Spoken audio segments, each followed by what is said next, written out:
We were pretty decent guys from North Dakota, and raised with discipline, and The active duty guys ruined it for you, or what was you mean that was an Army post before you got there? well, it was an Army post, yeah, and it stayed on. I mean, it stayed on as an active duty post, and they had active duty soldiers in there. But when they brought the regiment in there for training, it was a little different. We were, you know, they knew, the commanders knew the boys, and were really quite disciplined us, you know, and they.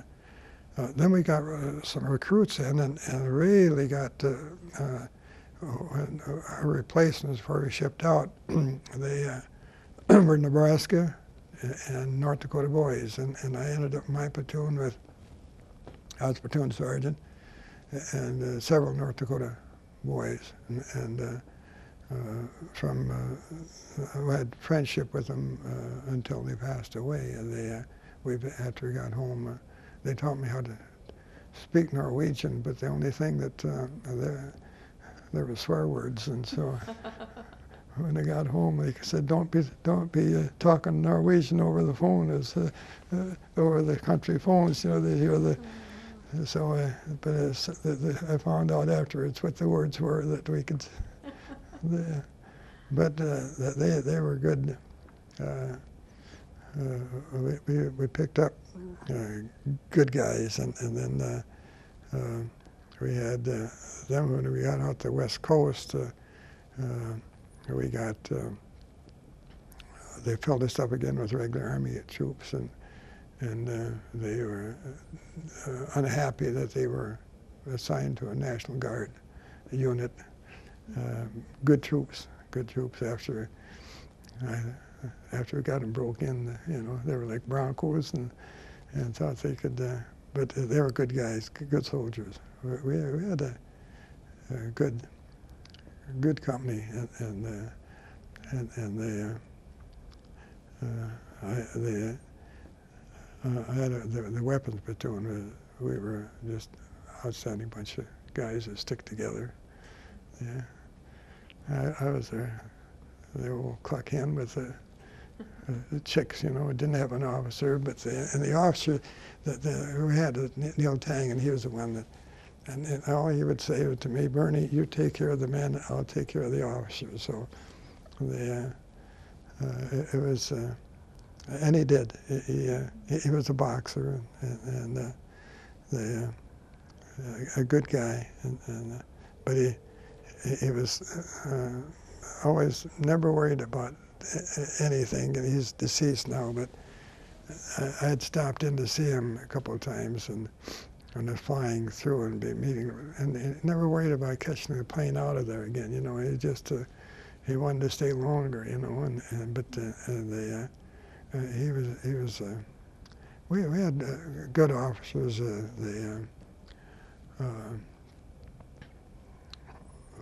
From Dickinson had a good platoon leader, and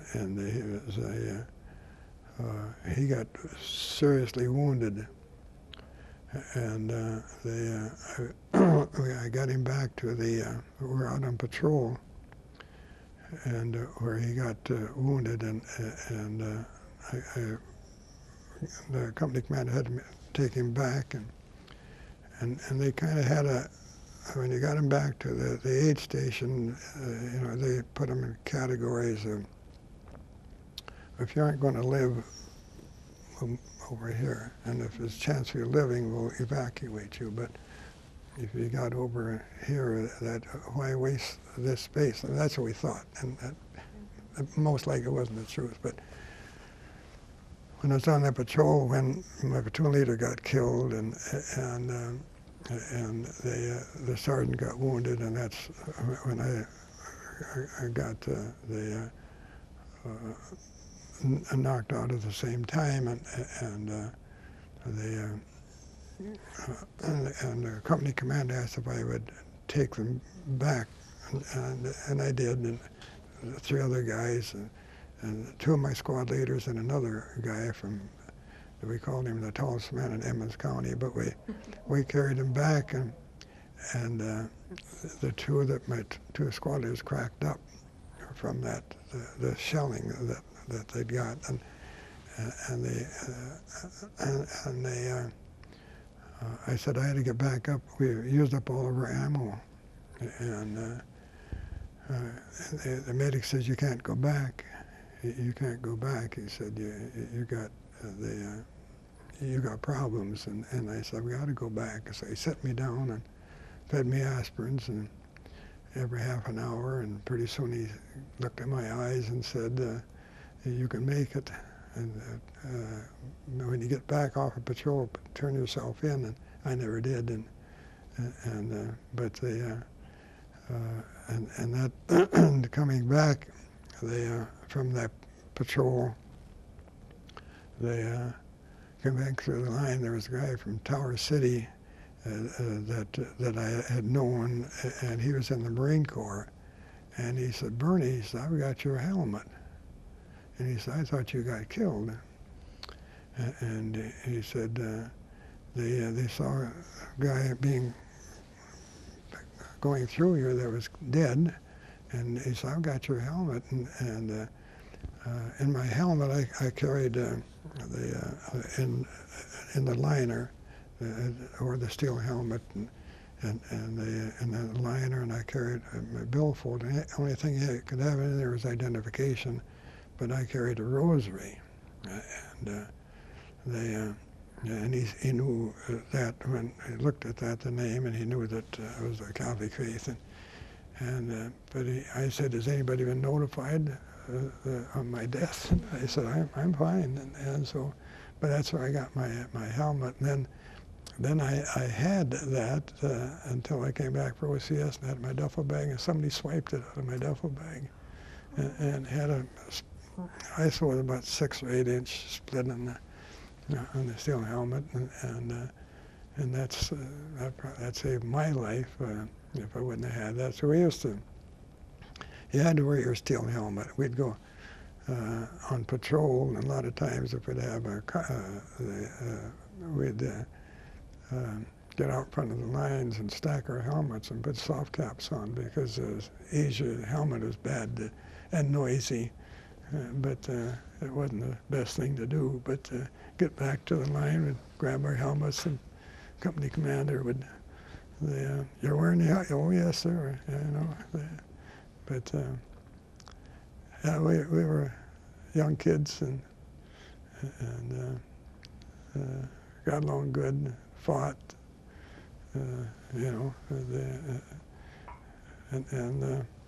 like I was telling them earlier, on this one picture I had, it showed of the softball team, but I actually did play on that. I played either shortstop or second base. My arm wasn't good enough for third base. I mean, they played, but with the baseball team that we had Cliff Thompson was his chief of police at Fort Totten, the Sioux Indian, and Woody Keeble from Wahpeton that played on the team. He was a Medal of Honor winner, and in the Korean War. And Woody pitched and Cliff caught, and I played right field, and I wouldn't have had to take my baseball glove out. Ball never got out of the infield. So, and we had a good team, and we had a winning team. As like I said, I played right field, but my glove didn't get any hot ones out there. I'd go to town with those two guys, and down Louisiana, and they were 6'2", and here I was getting between going to a bar for a beer, and I could show somebody around because I had these two big guys, but I didn't. And they just opened up the bar, let us get up there, and the big guys and good guys, and they came to see us one time. They at the farm, and they came up to the house, and they were two big Indians with dark white T-shirts on. Came to the door, and Scout Mary, he said, where's Bernie, you know, and they filled up the whole doorway, you know, but they, good guys. They,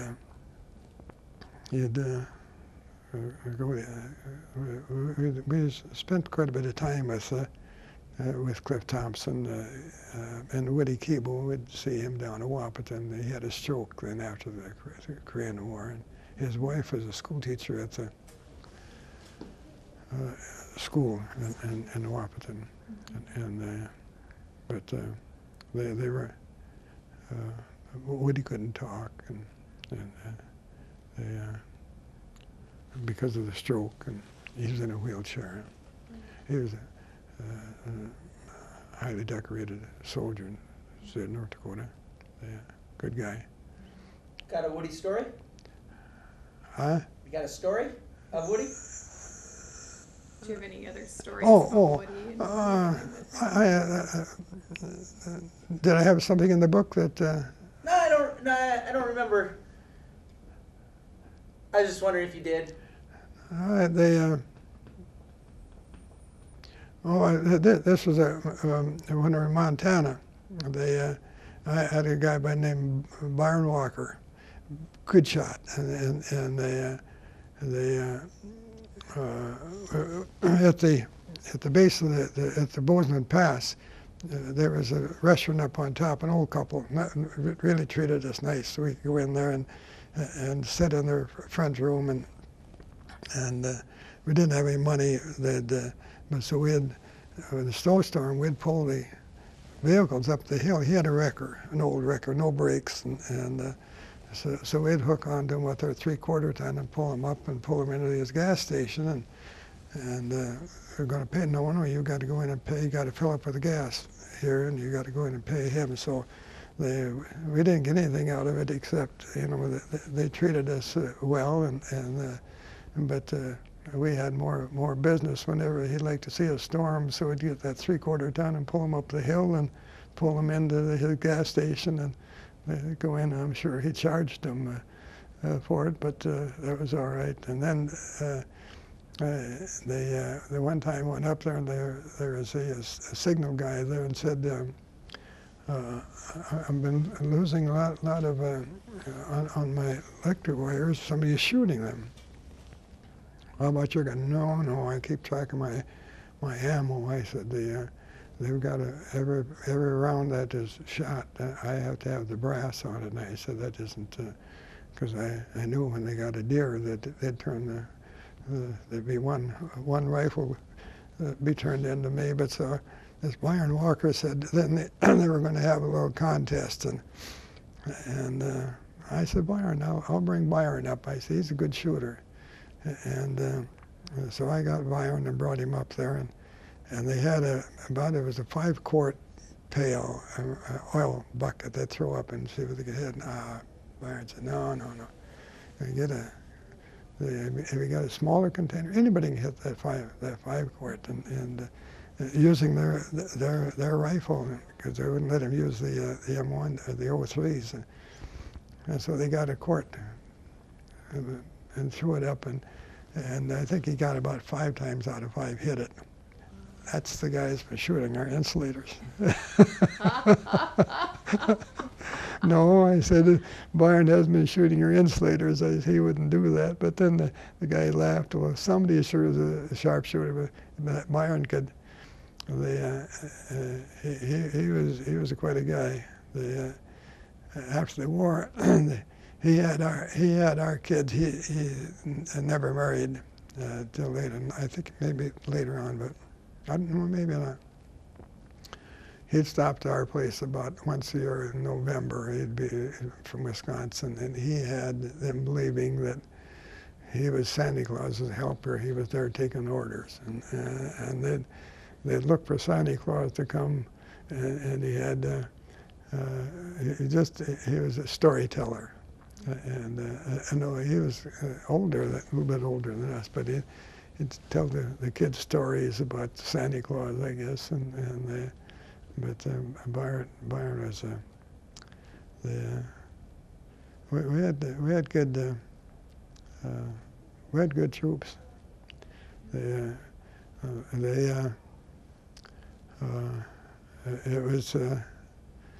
were tough gamblers, and you went on patrol. We never, if somebody got wounded, we made sure that they weren't left, and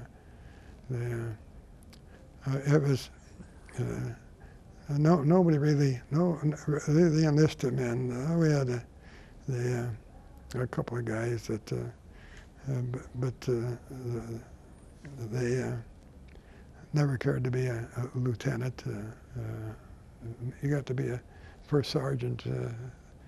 That was as high as you thought you should go. But it was.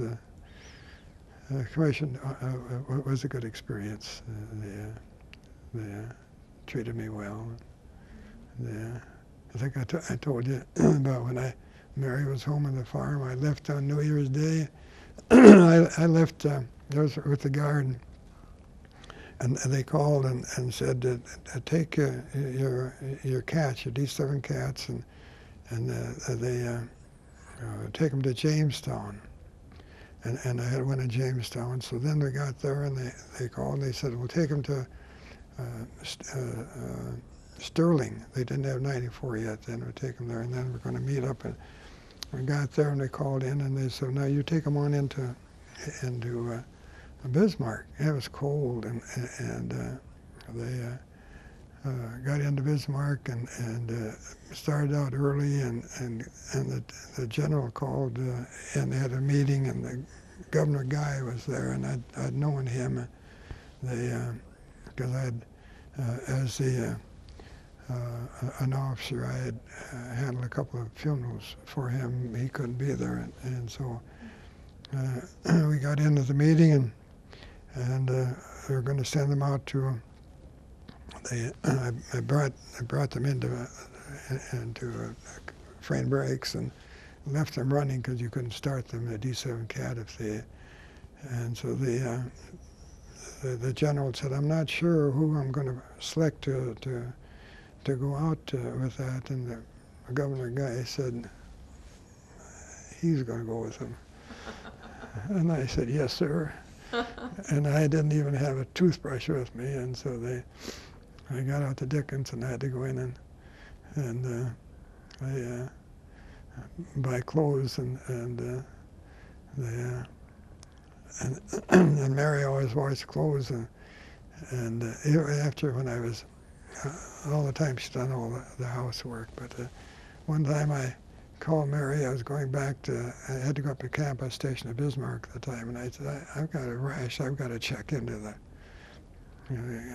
check what had happened. And she told me how to wash clothes with soap, and I doubled the soap. I thought that'd be better, and I had that soap in my T-shirt. And she said, "Take your T-shirt off. Go and take your T-shirt off. You'll be all right." So I did, and so I was never one to do housework. Yeah. She spoiled me. Yeah, she took good care of you. Yeah, it's military was a good life for us. Ups and downs. Kept us going. We got our check every 3 months, and look forward to that as put food on the table. Like I said, we got married in '45, and I got a story on that too. My dad took care of getting, I had my blood down at camp, Fort Benning, Georgia, OCS. My dad and Mary went to the courthouse, and I got back and just had the 5 days. And I had to go to the courthouse and pick up my marriage license. They'd made preparation. I got downstairs with my license, and I said, "Whoops, this isn't the woman I want to marry." I had somebody else on my marriage license. It switched around, and I said, and this other one is still living in Valley City, and I thank the good Lord that I got what I did, because the other one is and that's a true story, isn't it, Mom? Yeah. Got that worked out then? You had the right gal. All right, they got the right gal, you bet. Yeah. Yeah, it's tough. It's tough, really, on the families, you know, with the in the guard and they. But we'd go to guard camp, and if they couldn't make it, we'd work it out somehow to get them up there, and the extra duty and what the colonels didn't know, it was all right. I didn't tell them everything. Of course, it was bad when I got up there. I knew all the stories, so the. Right, 'cause you were kid all then. Did you assume the same things were happening? Yeah, I suppose you knew about it then. Oh yeah, they couldn't. But it was good. I'd go out with my guys and inspecting a unit, and I never played golf. I mean, but I would work in the unit, and then about 4 o'clock, that's tea time, you know, for the golfers, and I'd tell the guys to get out of there, and I'd stay with the AST and work with him, and then we'd meet them about 7 o'clock for supper, they always had their golf clubs when they go out, and people say, golf clubs, you're going out to work. Well, you got to have a little pleasure with your work. Tell us about your license plate and the history behind that. Well, Yeah. Yeah, it was the 141. When they started the 141 battalion, I got a hold of I wanted to have the 141 license. And so I had that as the battalion commander. And then they started with the National Guard license, and I said the only way that if I could have the 141, I'd give that up.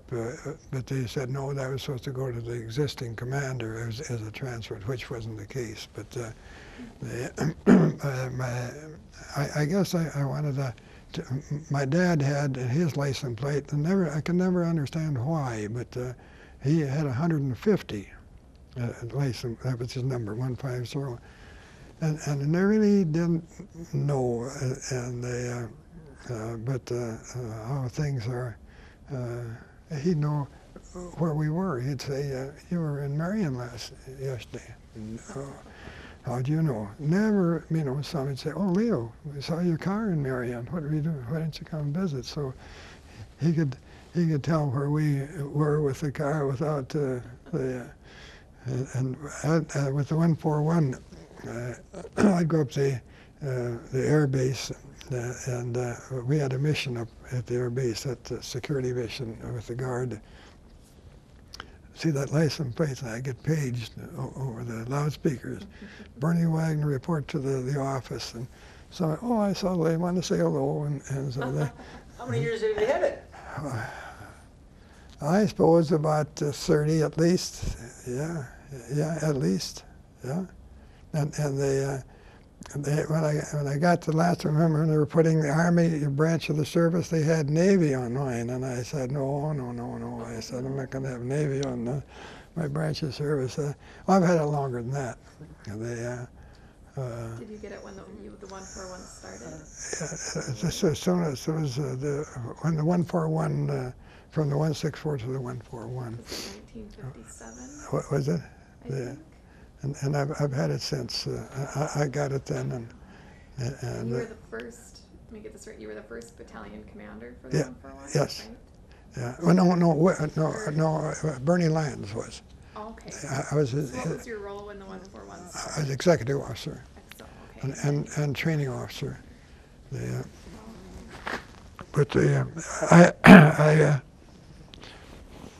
I wasn't on active duty with the full-time. I wasn't a full-time technician, but I was farming, but I spent a lot of time. I got extra pay, and then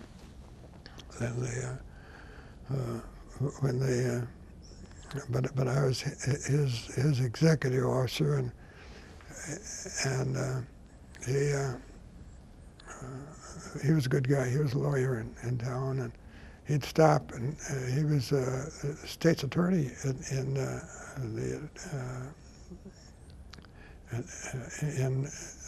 Barnes County, and then he got to be up at the Attorney General. But he'd stop at our place and about mealtime, come in at 6 o'clock, he'd be coming back from Bismarck back to Valley City, and have just, you know, if you could have another spoonful of another dish full of mashed potatoes and gravy. And I never could understand that, why he'd pass up apple pie for mashed potatoes and gravy. But Bernie was a good commander and treated us well.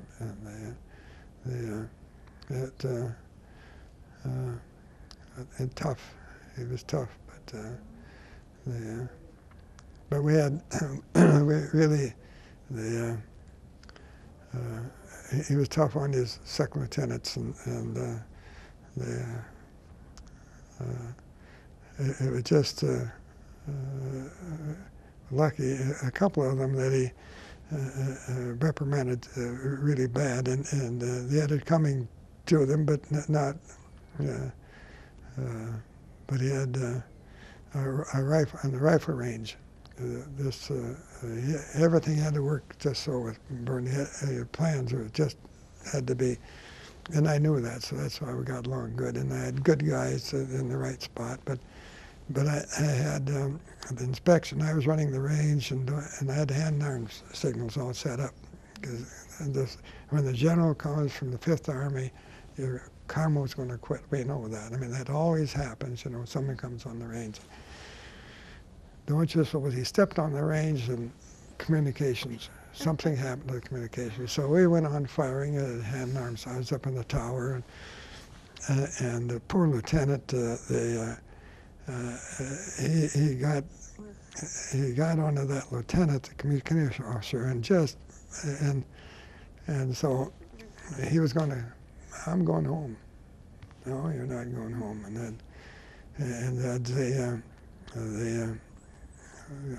Go down to the officers' club and get a bottle. And so we'll have a drink. And about four of us, and we'd pour our drink into him. We got him so soused up and so sick that he couldn't go home. He was sick for 2 days, I think.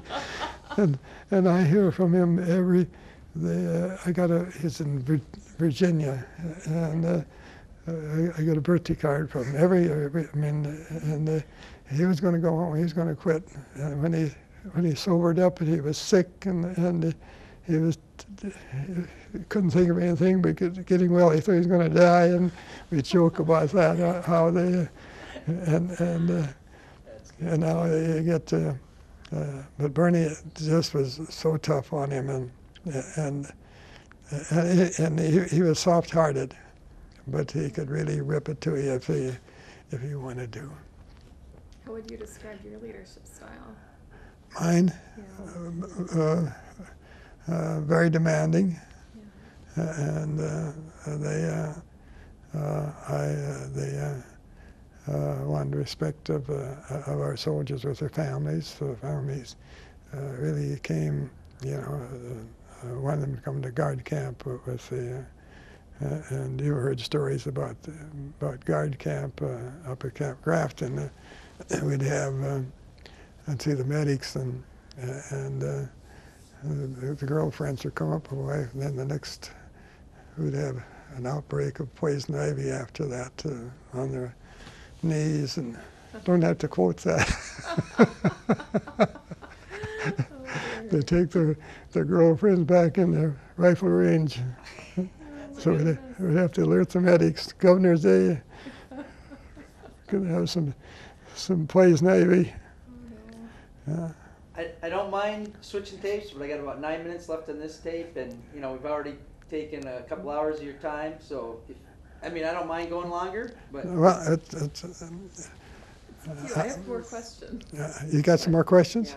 Yeah. Okay, Can sure. we talk a little more? So should we go to the end, and then I'll just Okay. I'll I switch just want to make tapes. sure I have everything right. When we were talking about World War II, first when you were activated, you went to Louisiana, Yes, then San Francisco to guard the bridge, and then Montana to guard the Bozeman Pass.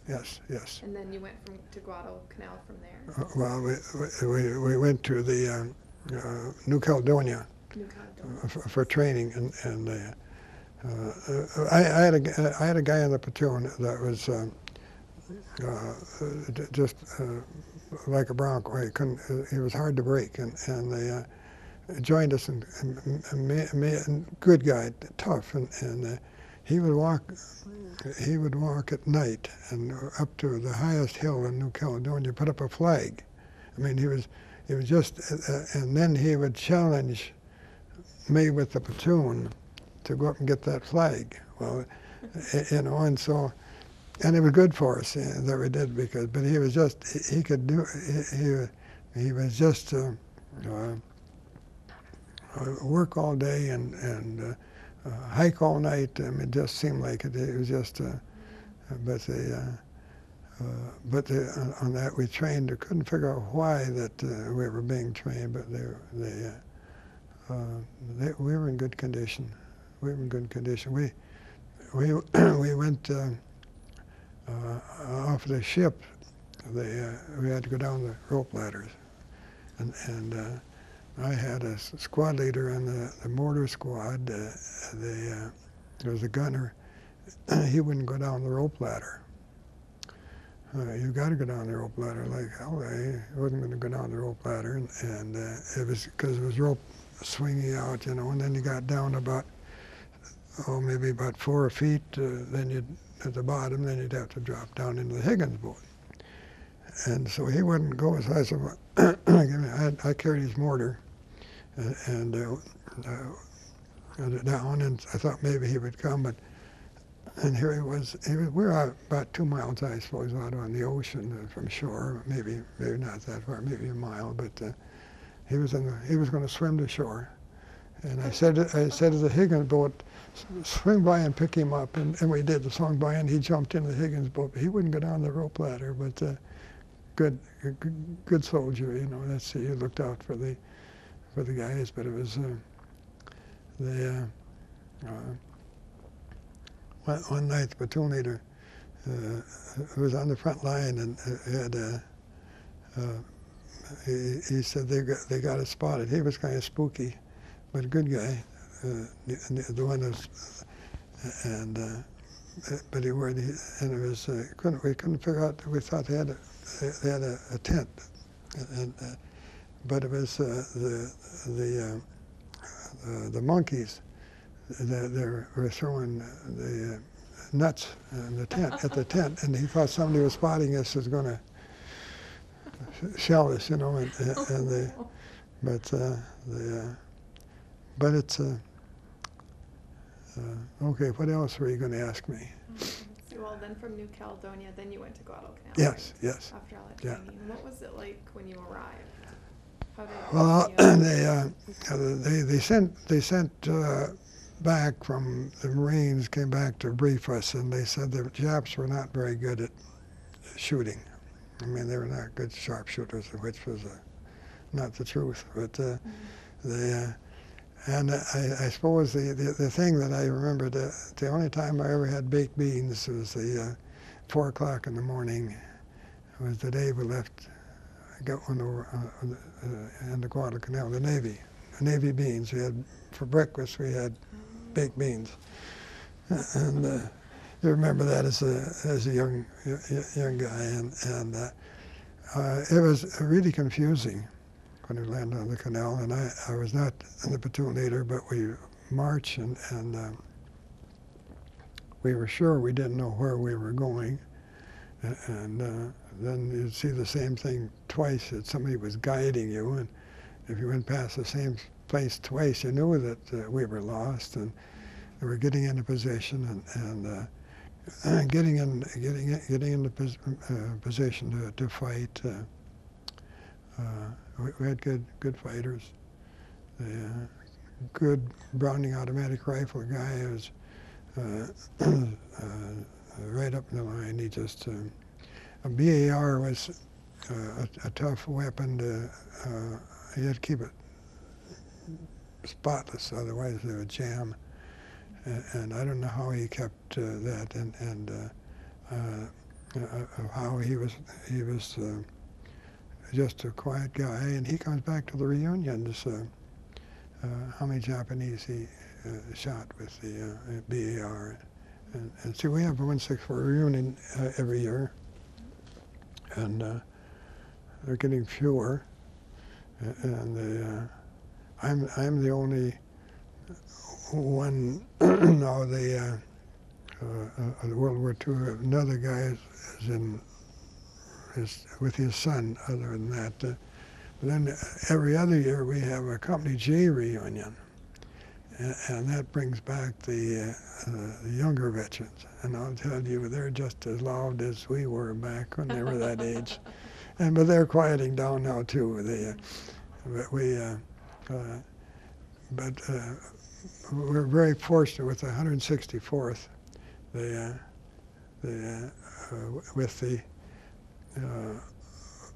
With Shirley as the editor, and I'm the president of the association, and our daughter Pat Jong is the secretary, and she does all the work for me, and Mary does all the stuffing of the envelopes, we used to get together, about 6 of us, go to the Legion and doing it. And you know, you get so thirsty licking those envelopes.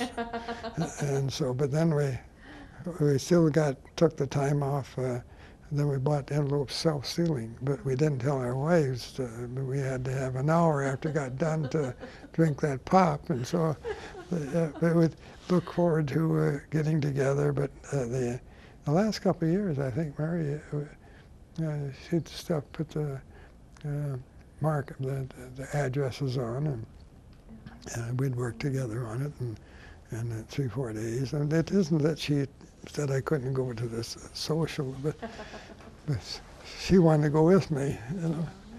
But we have with Shirley, with the editor, she does an outstanding job,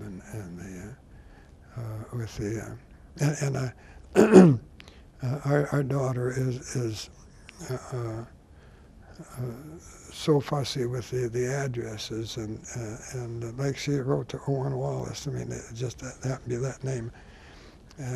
He always likes to be the first one to get his application in, but when he wrote, and Pat puts her return address up, and I didn't know you were in the 164, and so with the same, but she takes care of the addresses and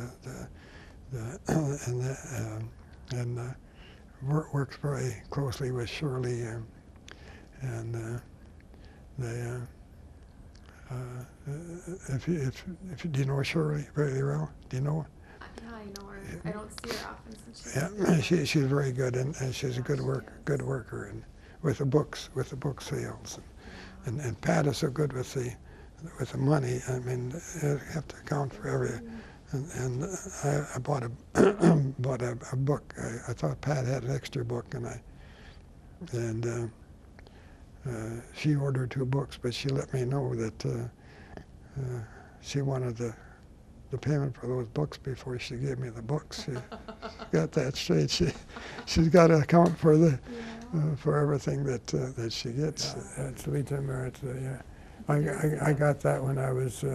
Did you got the citation probably on that? Did we already talk about that, or? Oh, no, we haven't. But did you get that when you retired, or was it? No. This is from active duty, and the Legion Emeritus when my platoon leader got killed, and this Sam Niski from Judd was wounded, and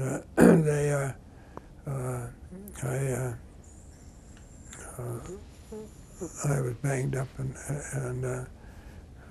I took over the platoon. And then the weapons platoon, I was a forward observer. I had to be with the lieutenant if they needed machine gun fire or mortar fire.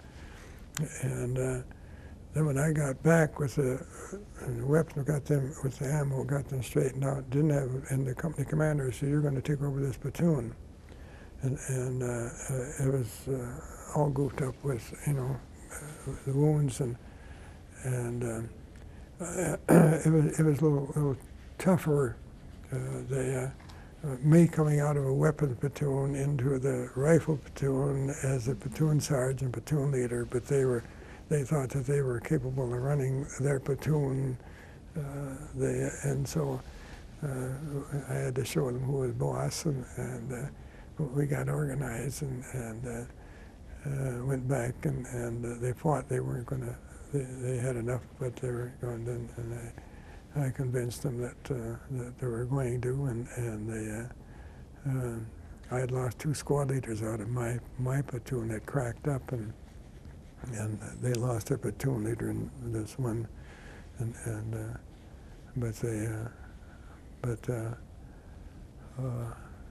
because of that, I got the Legion of Merit through Legionnaire conditions. I was in combat conditions, and so I really didn't.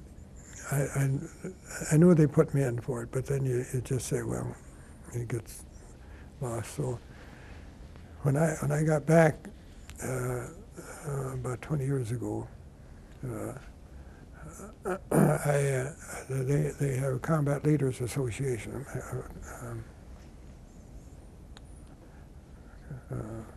Anyway, from the United States, and so they contacted me and asked me that if I would join the